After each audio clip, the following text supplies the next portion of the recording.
Hey folks, I'm so glad you're here. Welcome to The Human Show. My name is Trish, and I am a mom, a certified adult chair life coach, and an evolving human like you. And my intention is to raise the vibration of the planet by helping to expand the emotional intelligence of as many people as possible. I am here to hold space and share wisdom in support of your personal evolution. I know the path can sometimes be dark, so let's carry a light for each other and find our way. Here we go.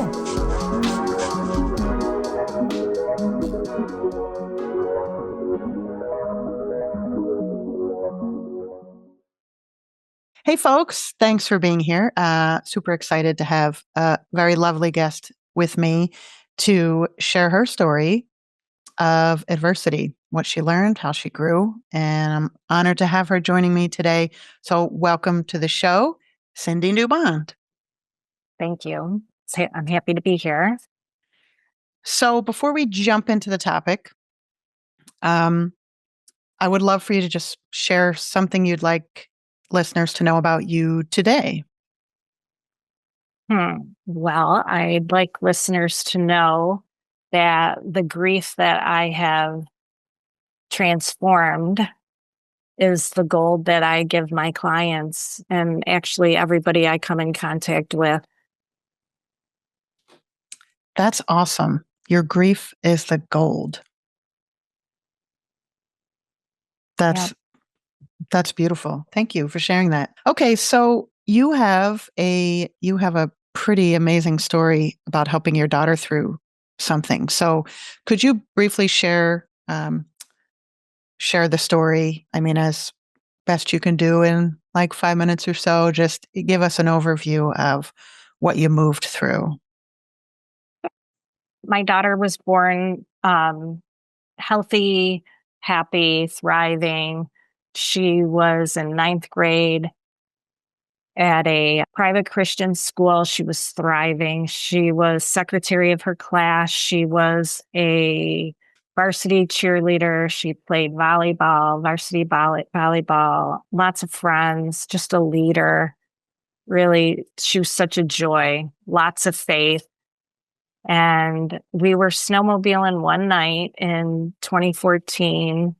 She actually had a friend over, and my son had a friend over, and we were waiting our turn to take turns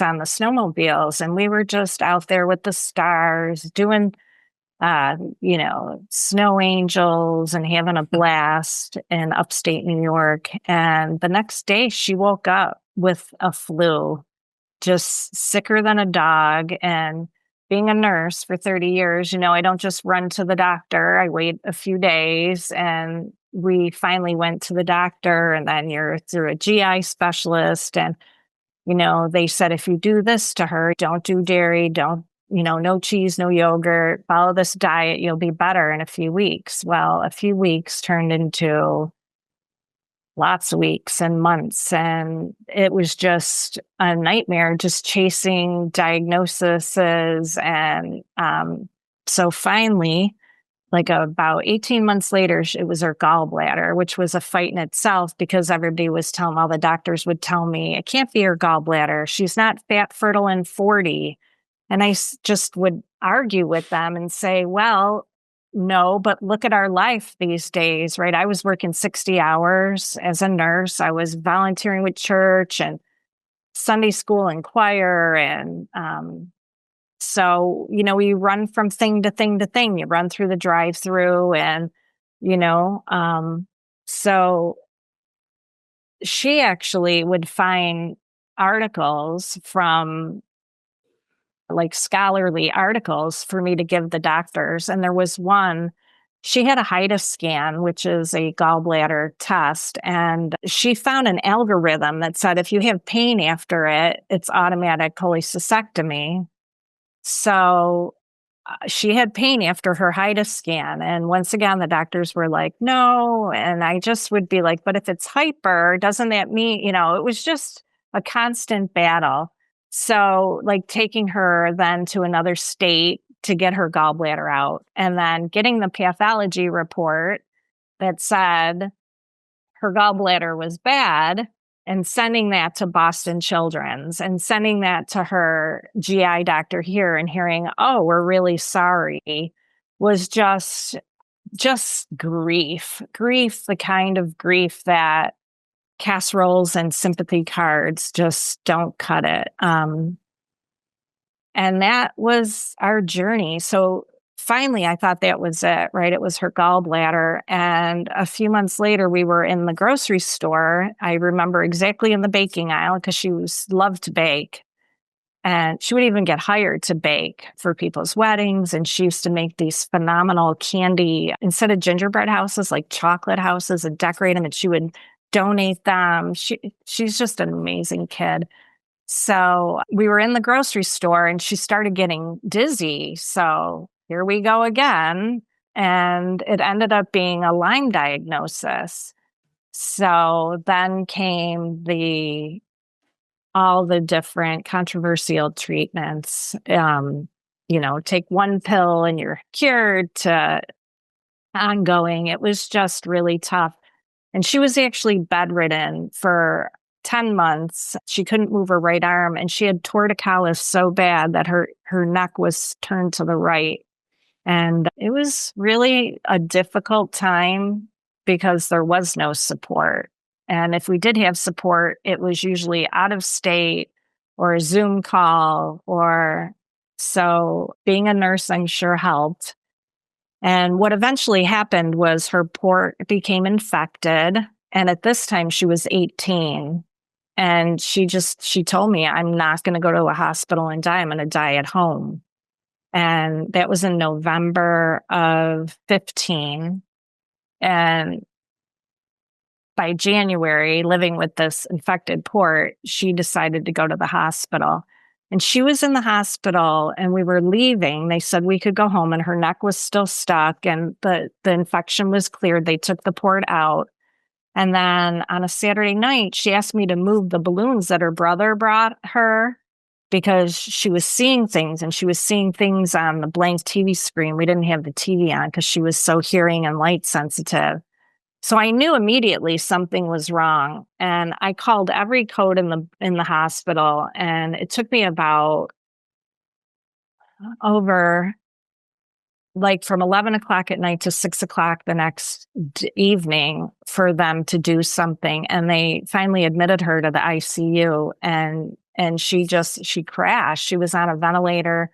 She had septic shock.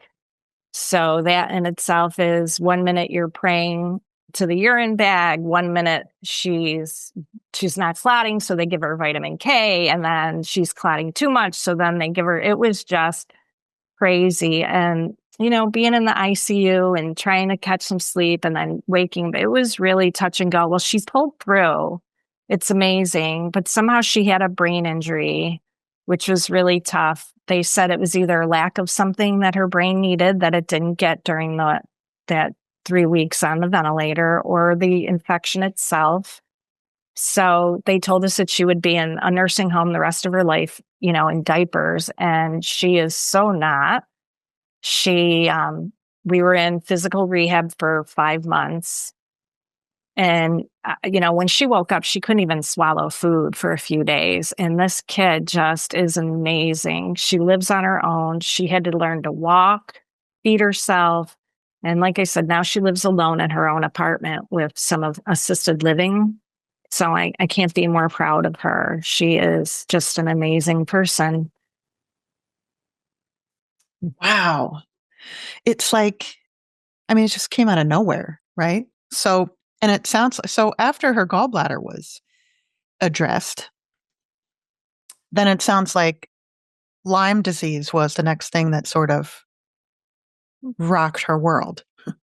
So that's when a lot of the things started to sort of snowball, right? Well, Because of the Lyme disease, then other complications were a result of that. To what made sense to me is when your immune system is really down after surgery, right? After any surgery, your immune system's down, and then that's when the Lyme came out to play even more so. So, oh, okay. And then a result of the Lyme disease is when she had the infection, and was on the ventilator and one thing after another. Yeah, it was tough. Yeah. Yeah. She lost her ability. I mean, she wasn't in school. She was bedridden. It was really tough. It's terrifying too when medical professionals are telling you this is what your life, this is your future, nursing home the rest of your life. Like that's really scary. And I think often our tendency is to believe them because we're like, oh, well, they're the experts. But at the same time, if you just do that, you're almost giving in to what they've decided is the outcome. And I don't think you really believe that was her outcome because you didn't treat her that way. You didn't treat her like this is over. You treated her like, I know, I know you can do more. I know you can be more. And you helped her get where she is. Well, thank you. I got to tell you, she made it easy on Mm, me. I mean, life just passed her by laying in that bed all those years. I mean, prom, friends fell off. Hearing her brother play basketball in the driveway, me taking him to get his permit. She was the older one. wow. So, but she, it was really her faith, I have to say. She just would lay there and, know she had a purpose and still has. And she'd say, God chose me for this. So she's a pretty amazing woman. Yeah, yeah. Um, yeah, it's one of the questions I was going to ask you is because life happens for us, and I was going to ask you how you feel this challenge was for you. And I think it's interesting that you just shared that your daughter knew that this challenge was for her and found purpose in it, which is just incredible and inspiring.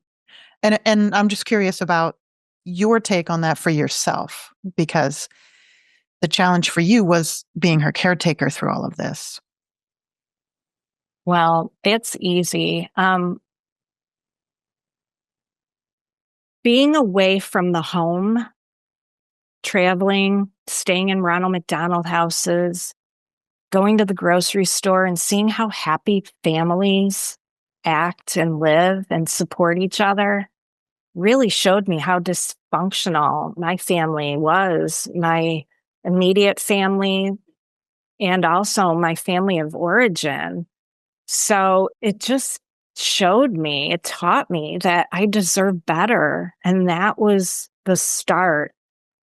I mean, her illness, that was the start of me digging out of this codependent, people pleasing, being told I had no friends and nobody liked me. And if I'd ask a question about financials, it would, a lot of triangulation and gaslighting. So it really taught me to value my life and to look at my life and what had to change immediately, if not sooner. Yeah, that's so cool that you were able to see, hear, receive this information that was coming through this experience for you. I just think Yeah, that's not so admirable and inspiring.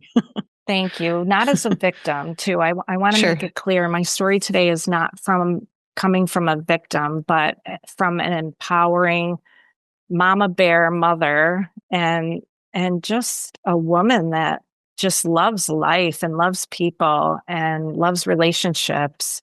And I was unhappy in all of them for so long. And guess who the common denominator was? Me. Yeah. Yeah. So being able to look at yourself with loving eyes is just so beautiful, especially when you've been looked down so many. That's your go-to, so. Yeah. Um, yeah. So this, with any kind of major challenge, adversity that we move through, there's a range of emotions that we can go through as part of this. And I feel like yours had just a whole nother layer because as a caretaker, your challenge was helping another navigate their challenges. So it feels like a whole nother level. Anyway, I'm curious if you can remember some ways or tools or anything that sort of helped you navigate this emotional roller coaster. Well, I wish I knew back then what I knew now. That's for sure. But then again, I don't think I'd be where I am, right? But being my first degree is in mortuary science, so I was a licensed Mm, funeral director, and a lot of people ask me, "What made you want to do that?" And the first thing that comes to mind, being so young and moving away from home when I was 21 to pursue that career as a woman back then, too. There weren't many funeral directors that were women. I have to say, it was just the littlest things that you can do for people at that horrible time just really rocked my world. I know that's my purpose in life. And I did get offered a job in Brooklyn, New York, and I didn't want to move further away from home. I really didn't. So I pursued my nursing degree. So I was a pediatric nurse for 30 years in the home, ministering to the whole family. And so I was always a caregiver, I guess is what I'm saying. I heard my neighbor scream for her dog the other day and I ran out there and I'm like, oh, maybe I should get the car, right? It's just innate in me. I act before I even think logistics sometimes. So thinking back then, I mean, I have to lean into my faith again, whatever your word or our listeners' word is for God, source, universe. My word is God. I just leaned into my faith more than my fear. And the key there, I want to say, is I knew God loved her more than I did. So that is what just kept me going through the haze, through the blur of it all. Was just, I would lay down my head at night just for, listening for her. And I just found comfort that he loved her more than I did. And I love her a whole heck of a lot. I love all my kids. So it was pretty incredible. yeah, that is incredible, powerful. You mentioned a little bit, you touched on this a little bit, and I'm curious to hear a little more about, your support system and how it changed, if at all, from before this happened to during and after. And you touched a little bit on things you sort of learned or that came to light about your family. So what did your support system look like and how did it change throughout this whole journey? Well, generally, it changed because I stopped chasing those relationships. Mm, And to narrow down, I have been estranged several times from my family of origin. So it was nothing new that I remember one day saying to my mom, I woke up in the Twilight Zone. Like, if you remember that show, like I mhm. woke up and my whole world was upside down. And my daughter often said, if I had a cancer diagnosis, she would have been embraced. But because we were in this ambiguous, you're an overachiever, you're an underachiever, it was just crazy making. And unfortunately, like actually both my sisters, older sisters are nurses. But I specifically remember that the hospital gave my daughter, because she was so wanted to get better. She would do anything they said. Drink this soy milk. Don't eat gluten. Do, whatever. Take art class. So she's got her arms propped up and she's painting. She would do anything. She was buying herself clothes. Like she bought herself a prom. I have goosebumps. She'd buy herself bathing suits and prom dresses. And because she wanted to get better, she wanted to participate in her life. And So the hospital had her download an app on her phone so that she could specifically put her food in and make sure she was getting enough calories. Because, like I said, she was so smart. She was handing them scholarly articles and teaching them that they felt she was okay to do this. And I was just so proud of her. And when I confided that in my sister, it got all turned around behind my back that she was anorexic and she had this app. She even has an app on her phone to keep track of calories, which was just so not true. And the betrayal there, it still hits me. But like I said, I don't chase those relationships anymore. I've forgiven. I have no judgment. I mean, everybody's got their own journey and their own traumas to live through. However, like I said, I used to think that I would be swinging on a chair playing cards with my sisters. And now I know that's not going to happen. Like later in life when we retired, I used to say, oh, hang out. And now I don't chase that dream anymore. I don't want that dream anymore. They're not, in my opinion, and like I said, it's not from a victim standpoint, it's from an empowering standpoint. I do not want that anymore. They're not safe people. And so once again, this taught me to keep going to those same people. Like, love me. I'm your little, like, love me, accept me. Right? Where like you see these sister plaques or these sister poems, and I totally can't relate to that. And now I can say it without that chasing, wanting what's wrong with me energy. I have revamped my whole self-worth, and it's really quite beautiful. That's like, yeah, I'm really just impressed. And I mean, this just level of self-awareness that you've reached through this process is amazing. And your ability to detach from everyone else's stuff, I think, is so important. And to recognize that whatever these people are throwing at you is their own stuff.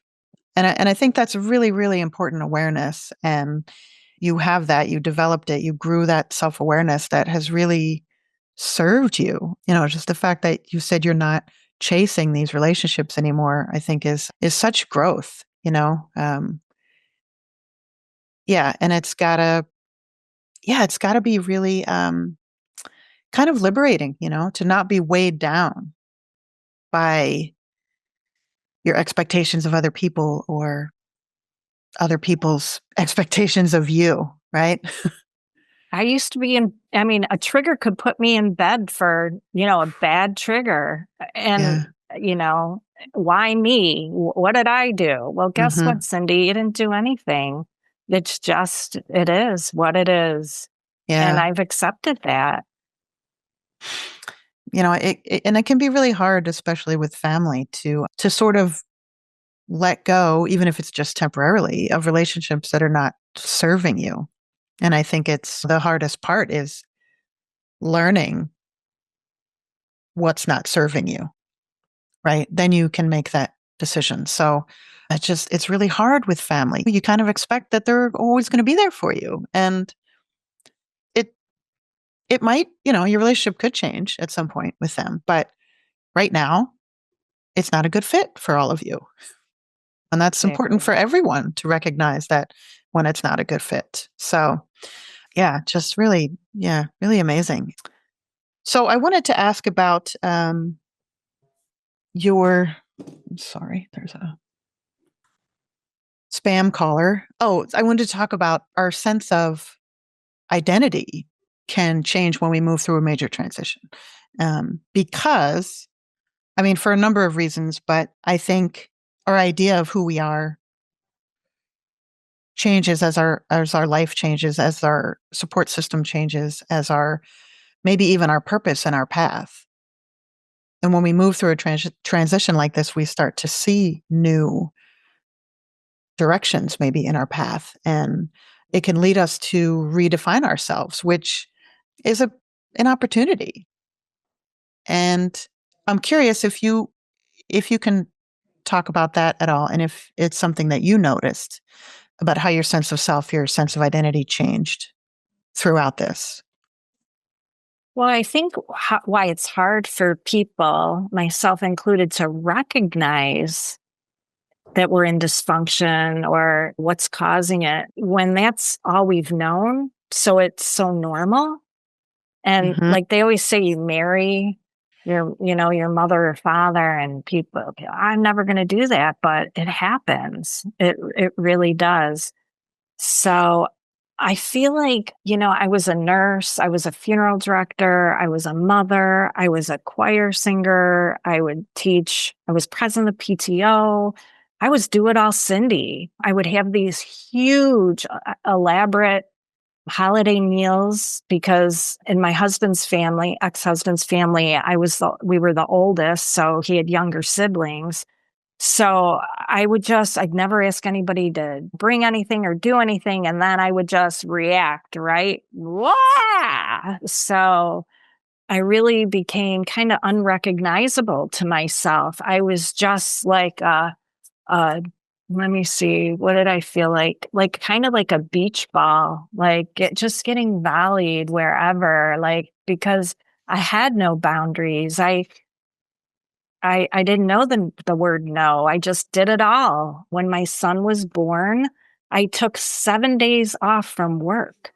7 days. I mean, that poor baby, like, because I could do it. I could go back to work. That's how I found my worth, right? It being a great, maybe then you'll love me if I'm the perfect mom or by bringing the money and I did it all. I did it. And I was just so unhappy. I often said I would be dead at 52. I really believed that if I didn't change something. I just couldn't keep going the way I was going. Something had to change, but I didn't know what. I really didn't know how. Hey folks, sorry for the interruption. I just wanted to quickly share some news. I have created a small group coaching adventure to help women who are navigating divorce and breakup. There will be 8 weekly live calls with me. It's going to be transformative, and I am super excited. Doors are opening soon, so check the show notes for info. Okay, back to the show. I love that you said, do it all Cindy. And it sounds like that was sort of your identity. And like you said, you were a beach ball. You just kind of bounced to whoever needed you. Right. It wasn't about you and what you needed. It was about what everyone else needed. And it sounds like that was a big part of your identity. And it's really great to hear you talk about it now, about how much you can see that. Like you can see, it's almost like you're standing outside of yourself. Right. And looking at that, you can see all of that. And I am still the same person. It's just now I can feel deeply without like drowning in it. And I come first. I have no problem saying you have to wait 10 minutes or not at all. And it really comes from this intrinsic love for myself that was truly missing, just missing. When I was growing up, I have to say in the I lost her. The model with the bushy eyebrows. She was beautiful. Oh, I can't think of her name. But anyway, it was like you didn't want to be conceited, right? Like any type of self-love was, well, you're conceited. That's so stuck up. Like that was huge when I was in junior high. And so loving yourself and being brought up Christian, what would Jesus do? Right. But he also turned the other cheek, but he also flipped tables when things were not right. So yeah, I had to flip some tables. Is it Cindy Crawford you were thinking of? Yes. Ah, okay. All right. Yeah, I mean, I know. Yeah. I was trying to picture it. And the I know other exactly. One from Blue Lagoon. Oh, yeah. Blonde, right? No, brown hair, same kind of. Oh, can I Google it? Go for it. Yeah. Because now I'm curious. Me too. There she is. Come on, where's her name? Brooke Shields. Yay! Oh my gosh. Of course. What an icon. How could I not remember Brooke Shields? Yeah. Yeah. Yeah, she was I remember there was one girl in high school that looked so similar to her. She's just beautiful. So we didn't want to be conceited, right? Self-love. And I think it really did a lot of people disservice, really, because then we tend to look outside of ourselves for that validation instead of being able to validate ourselves. Absolutely. Yeah. Yeah, you're right. And that's a big part of the work we do now is trying to help people break those patterns, right? Because I think, especially as women growing up, we did learn that you don't, if you compliment yourself, if you say anything nice about yourself, if you toot your own horn, so to speak, like you're saying, you were conceited, you were selfish, you were stuck up. And that's what we learned. So we didn't compliment ourselves. Like that's how we grew up.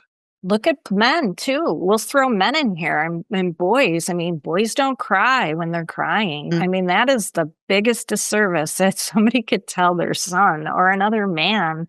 And back then, I mean, back then, that's what it was. Boys don't cry, toughen up. And now we want them to cry. We want them to be in touch with their feelings. So I feel like this is just such a beautiful time to be alive. And I'm so glad that I made it through the other side.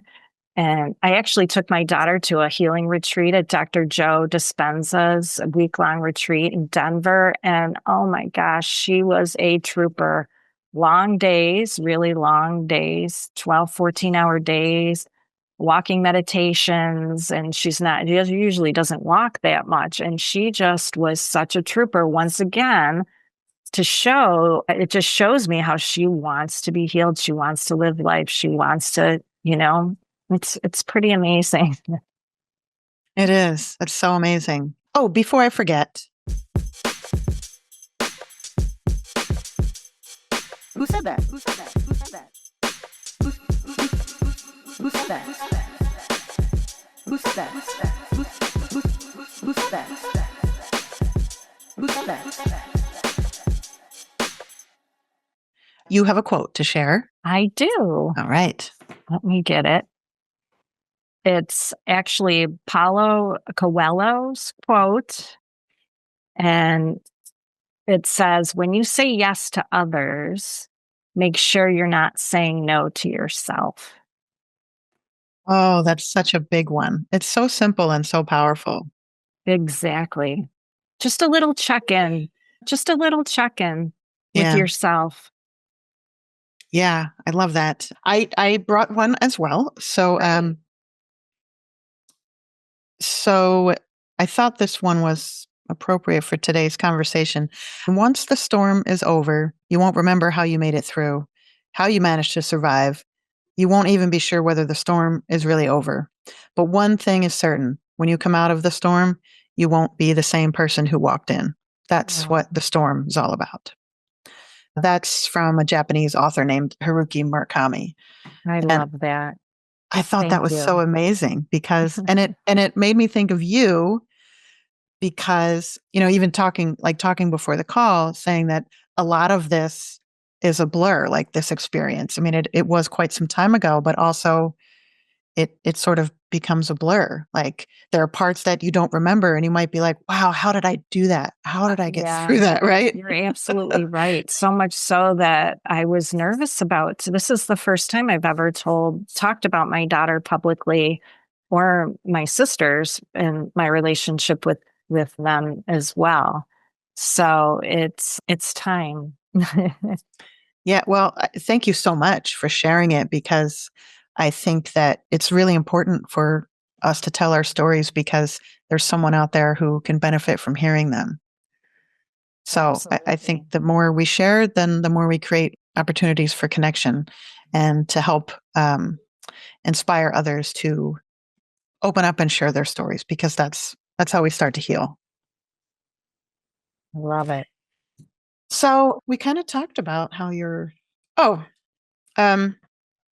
this is a good one I want to ask you. So are there any ways that you have sort of, since you've become really aware of the growth you've had through this whole journey, and it wasn't all about your daughter. I think it was,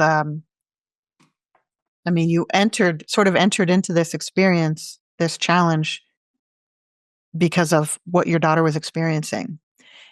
And then throughout, you start to have sort of your own transition and your own personal growth journey.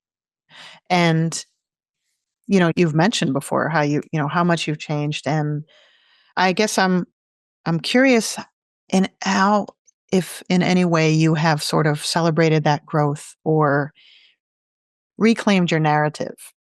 And this may also tie a little bit into that old sense of self, because you do have a new narrative now. So Totally. talk about that and how how you do celebrate your growth. Because I think I love to talk about self-celebration and encourage people to do it. So I'd love to hear about your experience with that.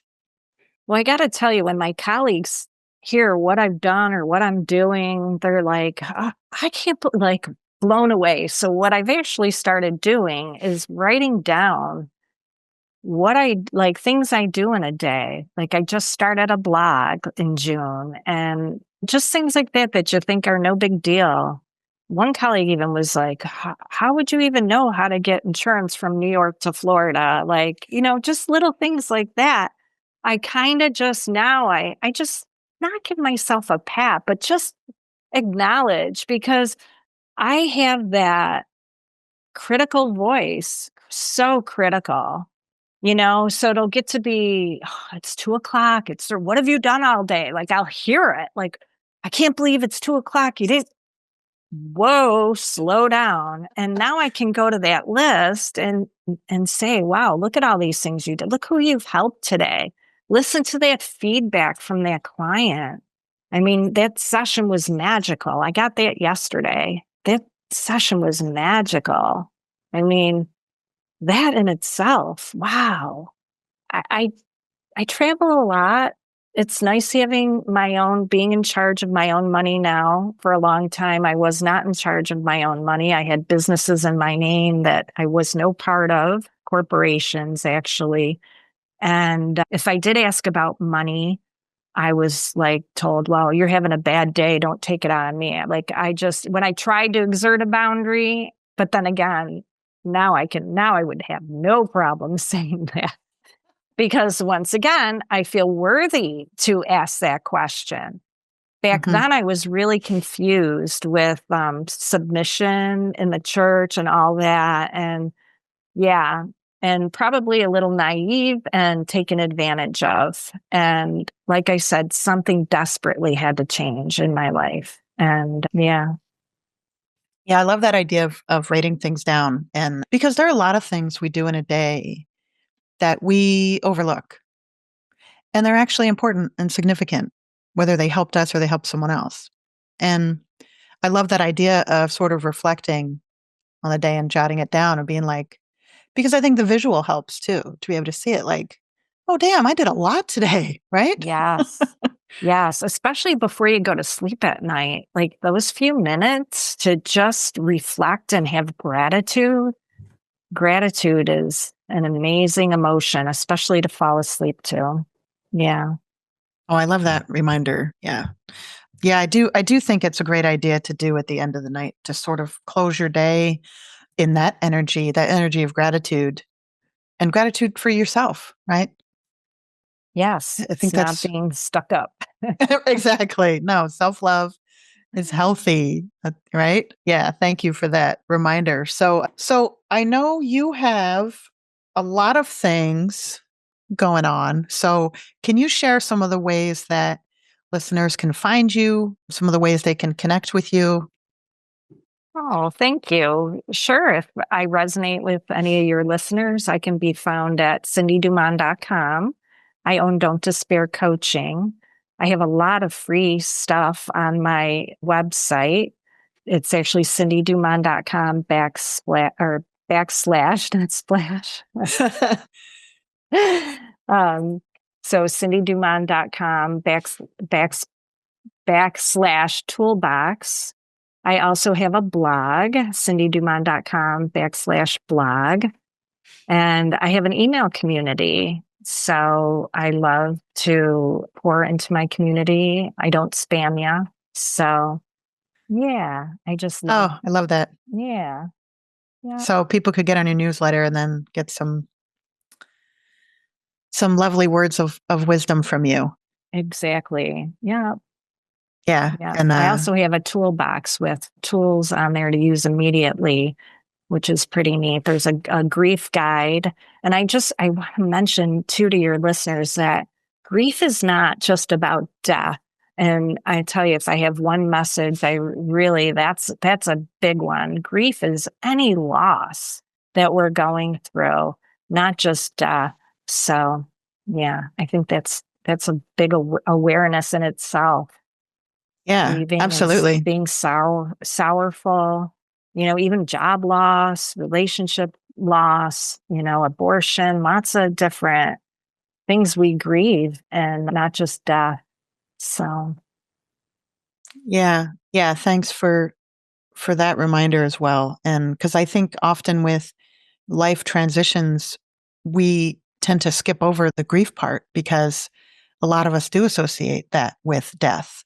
And you're right, grief is about loss. And often it's one of the things we lose, no matter what the transition is, the way our life used to be, like the image of what our life was and how we saw things. or what All we of that thought it is, was going to be, right? Like what you yeah, thought it, even when for a little girl, what I thought my life was going to be, right? exactly. So And then that can all just be like shattered in a second. in a second. And that is a huge loss. So, yeah, it's super important to recognize that and allow yourself to grieve.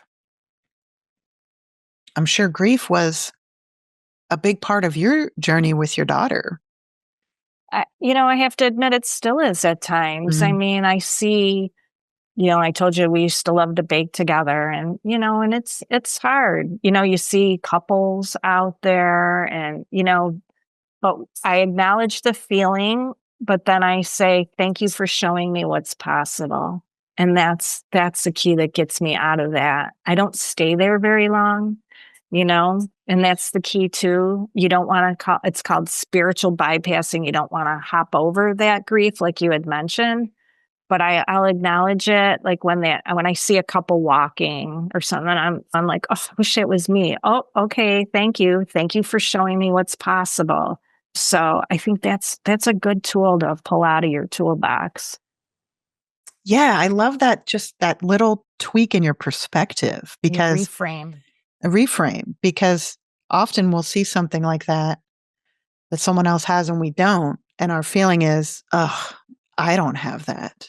Lack. And lack, right. And that makes you separate from it, right? Then we're separate from it. Yeah, then it's almost like you're pushing yourself further away from that possibility. So I love that reframe of, oh, that's what's possible. That's possible for me. So more of opportunity instead of lack. And that's a good one for jealousy too. If is any of your listeners struggle with jealousy, oh, that car, that scarf, that house, whatever it may be. Thank you for showing me what's possible. It's a great reframe. It's so much healthier than those. I love that. Yeah. Yeah. Simple and powerful. Oh, you're also on Instagram, right? I just wanted to mention that too. Oh, I'm everywhere. All the socials? Okay. Yes. YouTube, LinkedIn, okay. Instagram, and Facebook. All four. Okay. Yeah. Perfect. All of this will be in the show notes. I just wanted you to mention it as well. Thank you. Yeah, sure. Okay, before we wrap up, is there anything else you'd like to share with everyone before we go? I think I said pretty much everything that was supposed to come out. So I'm feeling pretty good. How you feeling? Awesome. I'm feeling great. And I'm feeling super honored that you took the time to spend with me and to share this story about your experience with your daughter. Like, it's really, really meaningful. And I am really, really grateful to you for sharing it with me and allowing me to bring it to more people. My pleasure. Truly my pleasure. Yeah, it's been great. So thank you. Okay, well, that'll do it for today. So for everyone listening or watching, you are enough just as you are, and you are loved. Make a great day. All right, let me stop recording. Hey, before you go, if you enjoy The Human Show, you can help me spread the word by sharing it and leaving a review. Thank you.